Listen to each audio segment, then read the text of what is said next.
দাবি না মানলে প্রধান উপদেষ্টার কার্যালয় ও বাসভবনের সামনে লাগাতার অবস্থানের হুঁশিয়ারি দিয়েছে জামায়াত ইসলামী সহ আন্দোলনরত ৮ দল।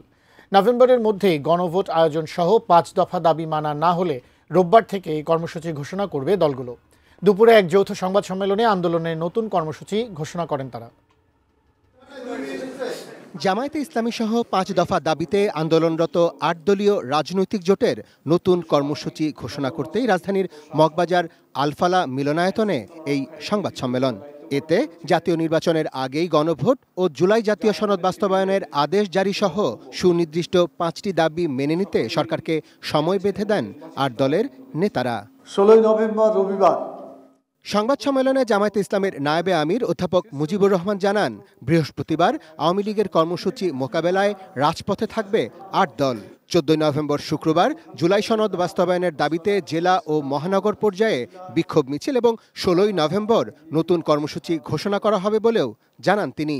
জনগণের ৫ দফা দাবি মেনে নেওয়া না হলে উক্ত সংবাদ সম্মেলন থেকে প্রধান উপদেষ্টার কার্যালয় যমুনার সামনে অনির্দিষ্টকালের জন্য অবস্থানের কর্মসূচি ঘোষণা করা হবে ইনশাআল্লাহ। ৮ দলের নেতারা জানান, গণভোটে নোট অফ ডিসেন্ট প্রসঙ্গে কোনো প্রশ্ন মেনে নেবেন না তারা। আলোচনার মাধ্যমেই প্রধান উপদেষ্টা ডক্টর মোহাম্মদ ইউনূস এ সংকটের সমাধান করবেন বলেও প্রত্যাশা তাদের। টানা তৃতীয়বার অর্জন করেছে দেশের সেরা সুপার ব্র্যান্ড স্বীকৃতি Bashundhara tissue. Note of dissent already ঐক্যমত্য কমিশন, গণভোটের কোনো বিষয় নয়। ৪৮টি বিষয়ে ঐক্যমত যা হয়েছে সেটি গণভোটে চলে যাবে, কোনো নোট অফ ডিসেন্ট গণভোটের সাবজেক্ট হবে না। সংবাদ সম্মেলনে এক প্রশ্নের জবাবে জামায়াত ইসলামীর সেক্রেটারি জেনারেল বলেন, নিজেদের রাজনৈতিক অসহায়ত্ব লুকাতে নির্বাচন পেছানোর ইস্যুতে জামায়াতকে দায়ী করছে বিএনপি। দেশের স্থিতিশীলতা বজায় রাখতে ৮ দল সরকারকে সার্বিক সহযোগিতা করতে প্রস্তুত বলেও জানান তিনি।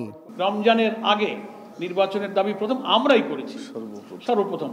ফলে এইটা হচ্ছে খুব দুঃখের সাথে আমাদের বন্ধু কোনো রাজনৈতিক দল যদি নিজেদের রাজনৈতিক অসহায়ত্বকে লুকানোর জন্য ওই যে কালকে আমাদের আমির সাহেব বক্তৃতায় বলেছেন যে উদর পিণ্ডি বুদর ঘাড়ে। Arafat Siddiqui, ATN news, Dhaka.